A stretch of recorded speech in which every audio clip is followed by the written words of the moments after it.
Gulf breaking ന്യൂസിലേക്ക് സ്വാഗതം. പ്രവാസ ലോകത്തെ വിവിധ വാർത്തകൾക്കായി ഈ ചാനൽ സബ്സ്ക്രൈബ് ചെയ്യൂ. ബലിപെരുന്നാളിനോടനുബന്ധിച്ച് യുഎഇയിൽ നിന്നും കേരളത്തിലേക്കുള്ള ടിക്കറ്റ് നിരക്കിൽ 4 ഇരട്ടിയിലേറെ ഉയർന്നതായി യാത്രക്കാർ. ഗൾഫ് രാജ്യങ്ങളിൽ ജൂൺ 6-നാണ് ബലിപെരുന്നാൾ. ബലിപെരുന്നാൾ എന്നാണെന്ന് തീരുമാനമായതോടെ കുടുംബത്തോടൊപ്പം പെരുന്നാൾ ആഘോഷിക്കാനായി നാട്ടിലേക്ക് തിരിക്കുന്ന പ്രവാസികളുടെ തിരക്ക് ഗണ്യമായി വർദ്ധിച്ചതോടെയാണ് വിമാന കമ്പനികൾ ടിക്കറ്റ് നിരക്ക് കുത്തനെ കൂട്ടിയത്. ഇന്നലെ ദുബൈയിൽ നിന്നും കൊച്ചിയിലേക്കുള്ള എമിറേറ്റ്സിലെ ഏറ്റവും കൂടിയ നിരക്ക് 92,982 രൂപയാണ്. വരും ദിവസങ്ങളിൽ ഇത് ഇനിയും കൂടിയേക്കും. പെരുന്നാൾ അടുക്കും തോറും വിമാന ടിക്കറ്റ് നിരക്ക് ഇനിയും വർദ്ധിക്കാനാണ് സാധ്യത.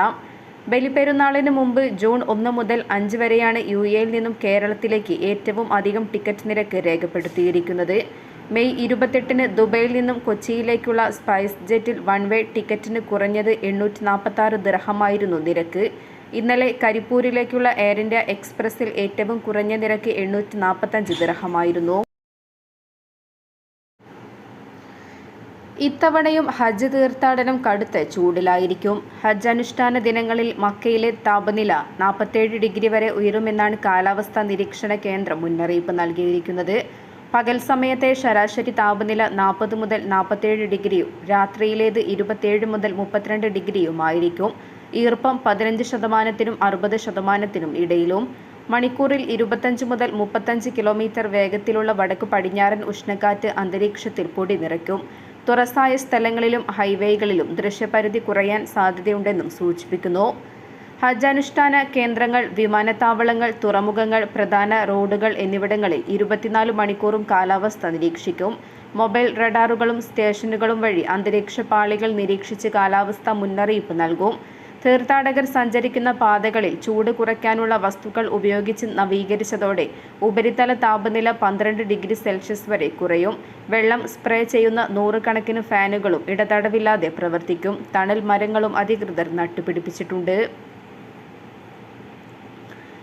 ജൂണിൽ അജ്മാനിൽ ടാക്സി നിരക്കിൽ മാറ്റമുണ്ടാകില്ല. കിലോമീറ്ററിന് 1.74 ദിർഹം എന്ന നിരക്കായിരിക്കും നാളെ മുതൽ ഈടാക്കുന്നത്. യുഎഇയിൽ ഇന്ന് പ്രഖ്യാപിച്ച പെട്രോൾ വിലയിൽ മാറ്റമില്ലാത്തതിനാലാണ് മെയിലെ നിരക്ക് തന്നെ തുടരുകയെന്ന് അജ്മാൻ ട്രാൻസ്പോർട്ട് അതോറിറ്റി അറിയിച്ചത്. വാഹനത്തിന്റെ തരമനുസരിച്ച് പെട്രോളിന് ടാങ്ക് പൂർണ്ണമായി നിറയ്ക്കാനുള്ള ചെലവ് മെയ് മാസത്തേതുപോലെ തന്നെയായിരിക്കും. അന്താരാഷ്ട്ര ബഹിരാകാശ നിലയം തിങ്കളാഴ്ച ഒമാനിലൂടെ കടന്നുപോകുമെന്ന് Oman society of astronomy and space വ്യക്തമാക്കി. മണിക്കൂറിൽ 27,600 കിലോമീറ്റർ വേഗതയിലായിരിക്കും ഇതിന്റെ സഞ്ചാരം. വൈകുന്നേരം 7:41 കടന്നുപോകുന്ന ബഹിരാകാശ നിലയത്തെ 5 മിനിറ്റ് മാത്രമായിരിക്കും കാണാൻ സാധിക്കുന്നത്. സമുദ്രനിരപ്പിൽ നിന്നും 420 കിലോമീറ്റർ ഉയരത്തിൽ വടക്ക് പടിഞ്ഞാറ് മുതൽ തെക്ക് കിഴക്ക് വരെയായിരിക്കും ഇതിന്റെ സഞ്ചാരം. ഈ അപൂർവ ദൃശ്യം നഗ്നനേത്രങ്ങൾ കൊണ്ട് കാണാം. പ്രകാശമില്ലാത്ത തുറന്ന സ്ഥലം ഇതിനായി തിരഞ്ഞെടുക്കാം. തെളിഞ്ഞ ആകാശം ഒരു പ്രധാന ഘടകമാണ്. ഒരു സാധാരണ മൊബൈൽ ക്യാമറയിൽ ഇതിന്റെ വീഡിയോ ദൃശ്യം പകർത്താവുന്നതാണ്. അന്താരാഷ്ട്ര ബഹിരാകാശ നിലയം കഴിഞ്ഞ 1/4 നൂറ്റാണ്ടിലധികമായി ആകാശത്ത് തലക്ക് മുകളിലൂടെ പലതവണ കടന്നു പോകാറുണ്ട്. സാങ്കേതിക തകരാറിനെ തുടർന്ന് വെള്ളിയാഴ്ച മസ്കറ്റിൽ ഇറക്കിയ ദുബൈ കൊച്ചി എയർ ഇന്ത്യ എക്സ്പ്രസിലെ ഭൂരിഭാഗം യാത്രക്കാരും നാട്ടിലേക്ക് പോയി. അതേസമയം 10ഓളം യാത്രക്കാർ ഇപ്പോഴും മസ്കറ്റ് വിമാനത്താവളത്തിൽ കഴിയുകയാണ്. ഇവർക്ക് ഞായറാഴ്ച രാവിലെയോടെ യാത്ര ചെയ്യാനാകുമെന്ന് എയർ ഇന്ത്യയുമായി ബന്ധപ്പെട്ടവർ വ്യക്തമാക്കി. ശനിയാഴ്ച പകൽ സമയങ്ങളിലായി കേരള സെക്ടറുകളിലേക്കുള്ള വ്യത്യസ്ത വിമാനങ്ങളിലായാണ് പലരും നാട്ടിലേക്ക് പോയത്. ആദ്യ 10 അംഗം രാവിലെ കൊച്ചിയിലേക്കുള്ള വിമാനത്തിൽ തിരിക്കുകയായിരുന്നു. പിന്നീട് സീറ്റ് ഒഴിവുള്ള വ്യത്യസ്ത വിമാനത്തിൽ പലരെയും കയറ്റിവിടുകയായിരുന്നു എന്നാണ് യാത്രക്കാരിൽ നിന്നും ലഭിക്കുന്ന വിവരം. തിരുവനന്തപുരത്തും മറ്റും ഇറങ്ങിയവർക്ക് ഗതാഗത സൗകര്യവും ഒരുക്കിയിരുന്നു എന്ന് അധികൃതർ വ്യക്തമാക്കി. ദുബൈയിൽ നിന്നും വെള്ളിയാഴ്ച വൈകിട്ട് 5 മണിക്ക് പുറപ്പെട്ട വിമാനമാണ് പറന്നുയർന്ന് 1 മണിക്കൂറിന് ശേഷം മസ്കറ്റ് വിമാനത്താവളത്തിൽ ഇറക്കിയത്. രാത്രിയോടെ 200ഓളം യാത്രക്കാരെ ഹോട്ടലിലേക്ക് മാറ്റിയിരുന്നു. സ്ത്രീകളും കുട്ടികളും അടങ്ങുന്ന 100 കണക്കിന് യാത്രക്കാരാണ് പ്രതിസന്ധിയിലായത്. ബന്ധുക്കളുടെ മരണവും അടിയന്തര ചികിത്സാ ആവശ്യത്തിനും ദുബൈയിൽ നിന്നും തിരിച്ചവരാണ് വിമാനത്തിന്റെ സാങ്കേതിക തകരാറിനെ തുടർന്ന് ഏറെ പ്രയാസത്തിലായത്. അറ്റകുറ്റപ്പണികളുടെ ഭാഗമായി ബോഷർ വിലായത്തിലെ അൽഖ്വൈർ സർവീസ് റോഡ് താൽക്കാലികമായി അടച്ചിടുമെന്ന് മസ്കറ്റ് മുനിസിപ്പാലിറ്റി അറിയിച്ചു.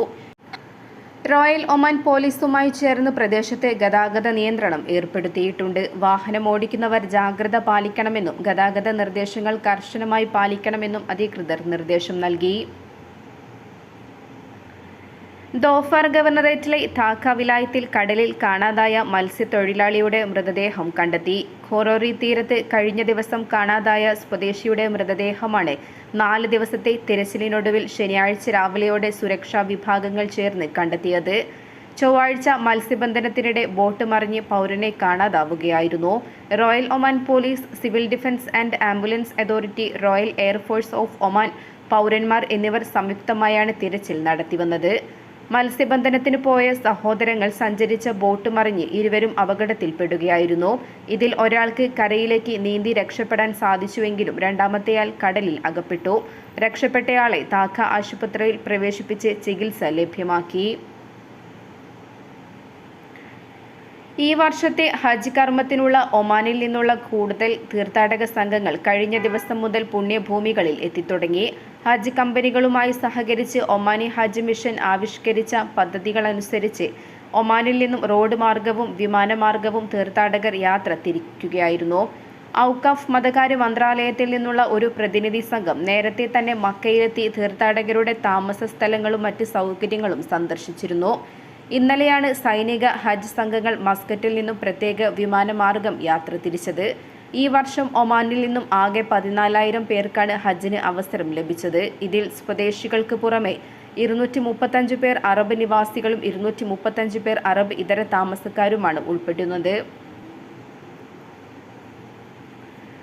ഡിജിറ്റൽ ടാക്സ് സ്റ്റാമ്പ് വഹിക്കാത്ത ശീതള പാനീയങ്ങൾ, എനർജി ഡ്രിങ്കുകൾ, മറ്റ് എക്സൈസ് ഉൽപ്പന്നങ്ങൾ എന്നിവയ്ക്ക് ഇന്നു മുതൽ ഒമാനിൽ വിലക്ക്. രാജ്യത്തിന്റെ എക്സൈസ് നികുതി സമ്പ്രദായത്തിനുള്ളിൽ സുതാര്യതയും അനുസരണവും മെച്ചപ്പെടുത്താൻ ലക്ഷ്യമിട്ടിട്ടുള്ള DTS നടപ്പിലാക്കൽ പദ്ധതിയുടെ 3ാം ഘട്ടത്തിന്റെ ഭാഗമായാണ് ഈ നീക്കം. എന്നാൽ മധുരപാനീയങ്ങൾക്ക് ഈ നിയന്ത്രണമില്ല. ഇറക്കുമതിക്കാർ അവരുടെ ഉൽപ്പന്നങ്ങൾ ഈ പുതിയ ആവശ്യകതകൾ പൂർണ്ണമായും പാലിക്കുന്നുണ്ടെന്ന് ഉറപ്പുവരുത്തുന്നതിനും ഒമാൻ ടാക്സ് അതോറിറ്റി ഓർമ്മിപ്പിച്ചു. 2019 മധ്യത്തിലാണ് എക്സൈസ് തീരുവ നിയമം രാജ്യത്ത് പ്രാബല്യത്തിൽ വന്നത്. ഇതുപ്രകാരം ചില ഉൽപ്പന്നങ്ങളിൽ 50 മുതൽ 100% വരെ എക്സൈസ് നികുതി ചുമത്താൻ തുടങ്ങിയിരുന്നു. സിഗരറ്റ്, പുകയില ഉൽപ്പന്നങ്ങൾ, മദ്യം, സ്പിരിറ്റുകൾ, കാർബണേറ്റഡ് എനർജി ഡ്രിങ്കുകൾ എന്നിവ ഉൾപ്പെടെയുള്ള ഉൽപ്പന്നങ്ങൾക്കാണ് എക്സൈസ് തീരുവ ബാധകം.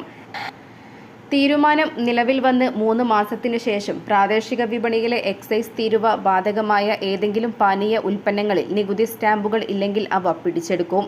ഇറക്കുമതി ചെയ്തവയ്ക്കും ഒമാനിൽ ഉൽപ്പാദിപ്പിച്ചവയ്ക്കും ഇത് ബാധകമാണ്.